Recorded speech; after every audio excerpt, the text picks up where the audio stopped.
fellow nerds. Today we are returning to the Monster Manual, and as usual, I have randomly opened a page and landed on a specific monster. As you can probably tell, this is going to be a whispered reading because my voice has been quite odd recently, and it often breaks when I'm trying to talk quietly, and that doesn't sound nice. So whispering, it's going to be for today. I would also like to point out that I am using a new pop filter on my microphone. I'm very looking forward to how this is going to sound. Anyway, without further ado, let's learn something about a very fearsome looking creature called Ettercap. Ettercaps are humanoid spiders that tend to feed and watch over spiders, the way a shepherd oversees a flock of sheep. They lair deep in remote forests.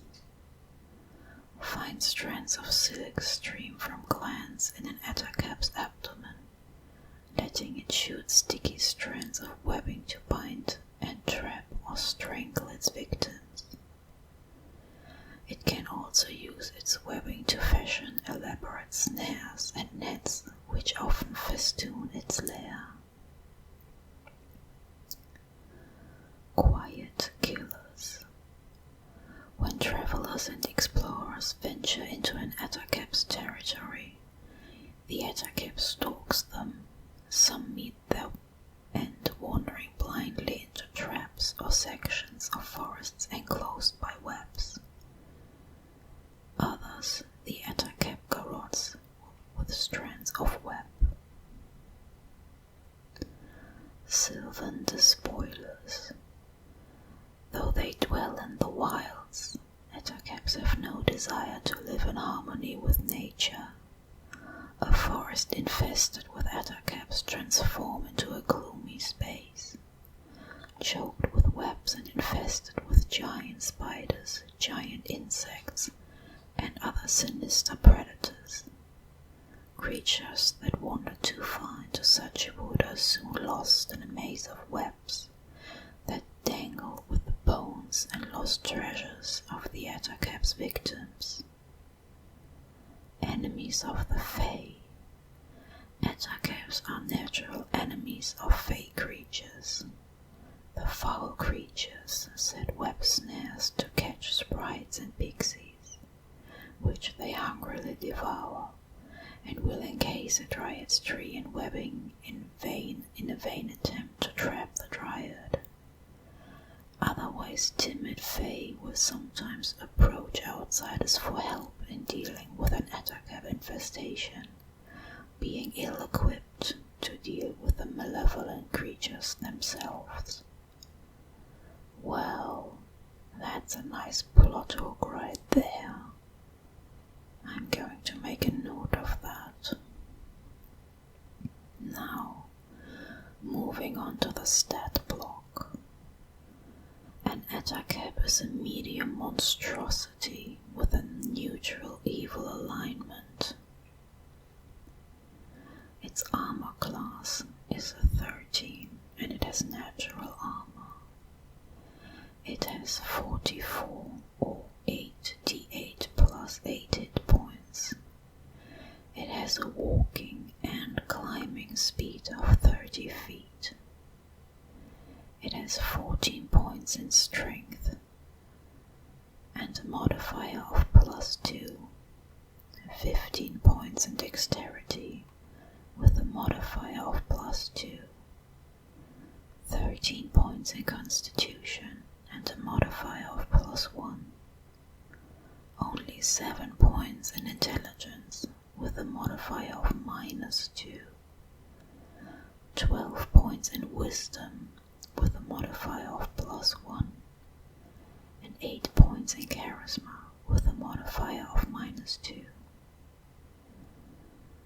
It gains +3 on perception, +4 on stealth, and +3 on survival rolls. It has 60 feet dark vision and a passive perception of 13.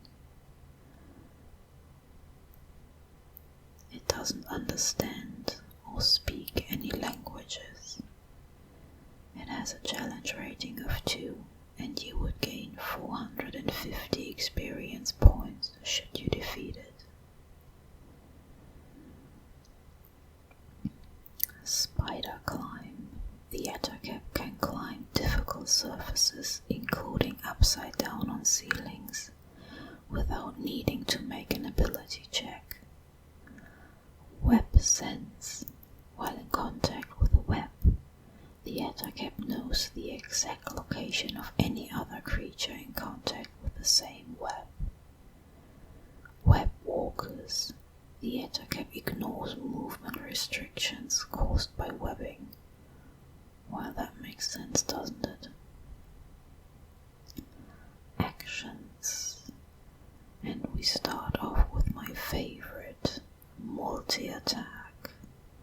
The Ettercap makes 2 attacks, one with its bite and one with its claws. Bite, melee weapon attack, +4 to hit with a reach of 5 feet. One creature. On a hit, it deals 6 or 1d8 +2 piercing damage and 4 or 1d8 poison damage. The target must succeed on a DC 11 Constitution saving throw or be poisoned for 1 minute. The creature can repeat the saving throw at the end of each of its turns, ending the effect on itself on a success. Claws, melee weapon attack, +4 to hit with a reach of 5 feet. One target only. On a hit, it deals 7 or 2d4 +2 slashing damage. Web, recharge 5 to 6. Ranged weapon attack, +4 to hit with a range of 30 to 60 feet. One large or smaller creature. On a hit, the creature is restrained by webbing. As an action, the restrained creature can make a DC 11 strength check, escaping from the webbing on a success. The effect ends if the webbing is destroyed. The webbing has an AC of 10 and 5 hit points. It's resistant to bludgeoning damage and immune to poison and psychic damage. Well, that's an interesting monster, isn't it? I'm glad I found this. Or remembered this. If I've stumbled across it before, I really don't remember. Now let's see which monster follows. Oh, this is a fierce looking one as well. This one is called Ettin. And this rings a bell. Not from Dungeons and Dragons though. Is there a monster called Ettin in The Witcher? In the Witcherverse? Either novels or games?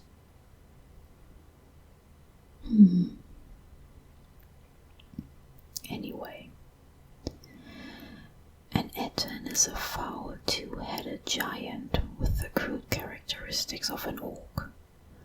It never bathes if it can help it, and its thick skin is usually encrusted with a thick layer of dirt and grime beneath the stinking hides it wears. Its long stringy hair hangs in an unkempt mess about its faces, and its breath reeks from mouth filled with crooked teeth and tusks. Dual personality. The same brutish body. Each head has its own mind, personality and name, and possesses unique preferences and quirks. Bound from birth, both minds only rarely experience privacy or solitude. This familiarity breeds contempt, and an Ettin bullies and argues with itself constantly, its two heads each taking constant offense at the other's slights. When other creatures refer to an Ettin, they combine its double names to form a single compound name that applies to the creature as a whole. If an Ettin has one head named Hargel and another named Vargel, other creatures call the Ettin Hargel-Vargel. Solitary lives. As much as an Ettin argues with itself, it is even less tolerant of other Ettins, since a conversation between two Ettins almost always amounts to a shouting match between a crowd of four belligerent heads. Most Ettins are solitary creatures as a result, tolerating one another only to reproduce. An Ettin's twin heads are always the same gender with a body to match. Females are the dominant gender among Ettins, and they initiate the Ettin's mating rituals. After finding a suitable den, a female Ettin hunts and conquers a male, which cares for and feeds her during her 6-month pregnancy. Once the child is born, the male Ettin is released from servitude. When the child is old enough to hunt for itself, the mother sends it away and abandons the den. Well, there's a lot to unpack here. A lot of unnecessary, biased, sexist and racist information. And we don't need any of this, to be honest. Why do we need to learn about the Ettin's sex life but not about dragons or slime sex life? You could do better, Wizards of the Coast. Damn it.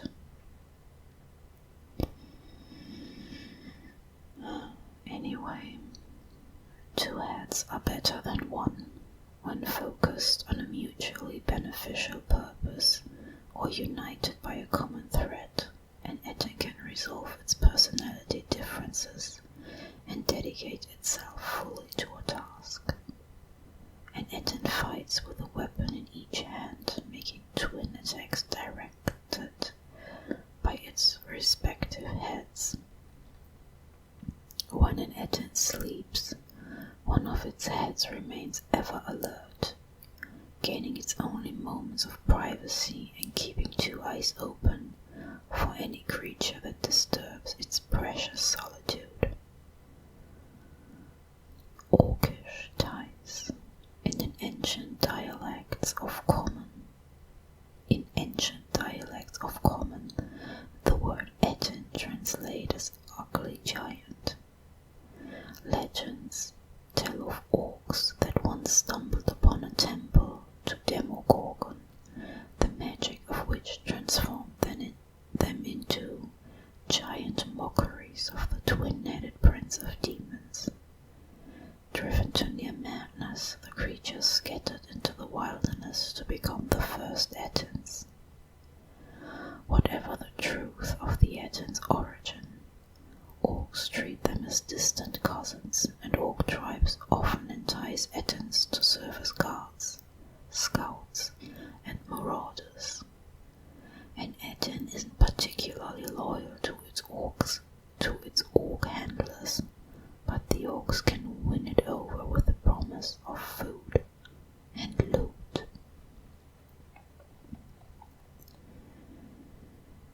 Now let's have a look at the Ettin's stat block.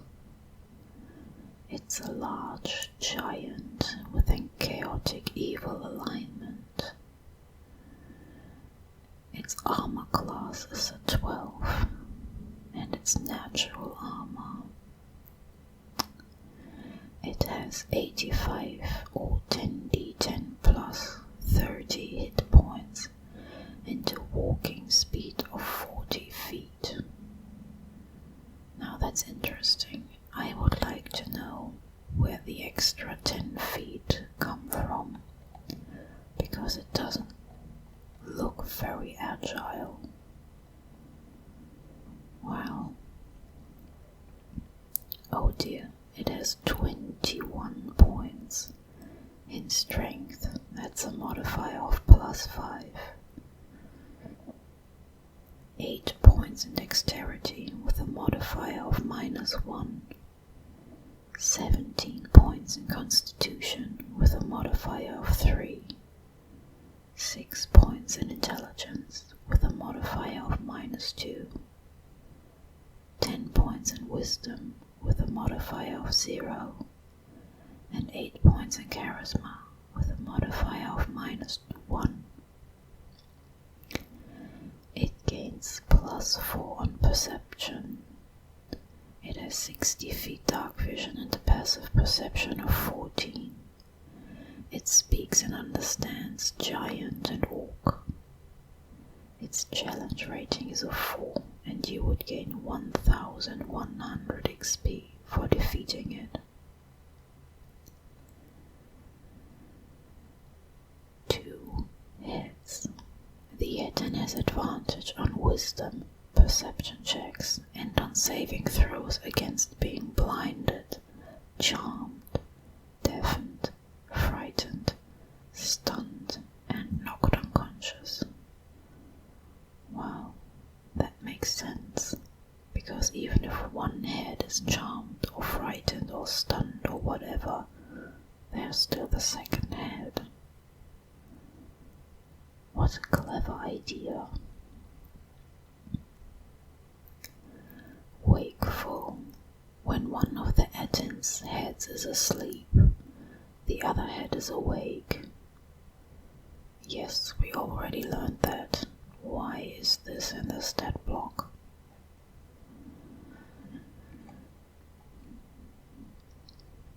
I'm feeling very critical today. Actions. There it is again. Multi-attack. The Ettin makes 2 attacks, one with its battle axe and one with its morning star. That's a nice choice of weapons. I approve. Morning stars are awesome. Battle axe, melee weapon attack, +7 to hit with a reach of 5 feet. 1 target. On hit, it deals 14 or 2d8 +5 slashing damage. And the morning star, also a melee weapon attack, +7 to hit with a reach of 5 feet, 1 target. On hit, it deals 14 or 2d8 +5 piercing damage.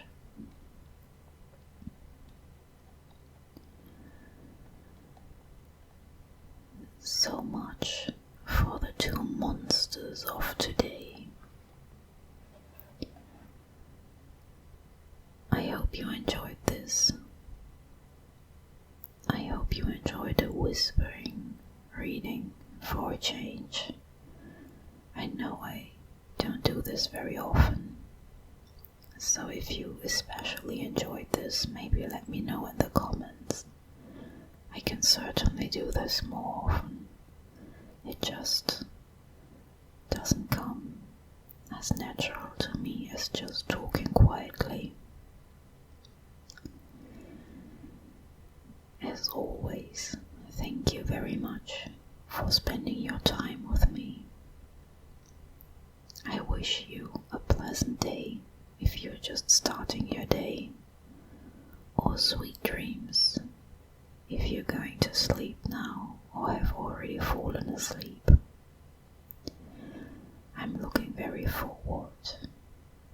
to seeing you next time. Until